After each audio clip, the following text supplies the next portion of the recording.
ইতিমধ্যে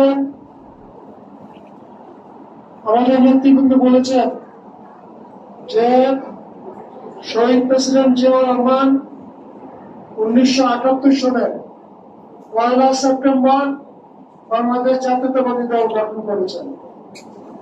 ঠিক পরবর্তী পর্যায়ে উনার দ্বিতীয় সংগঠন হিসেবে 1975 সালের 9 সেপ্টেম্বর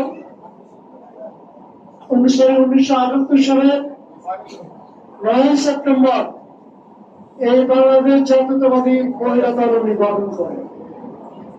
এই মহিলা দলের গুরুত্বপূর্ণ তৎকালীন শহীদ প্রেসিডেন্ট জিয়াউর রহমান খুবই গুরুত্ব সনদ বিবেচনা করে দ্বিতীয় সংগঠন হিসেবে এই মহিলা দল প্রতিষ্ঠা করেন। আজকে আমরা যদি ভোটের অঙ্ক দেখতে চাই দেখা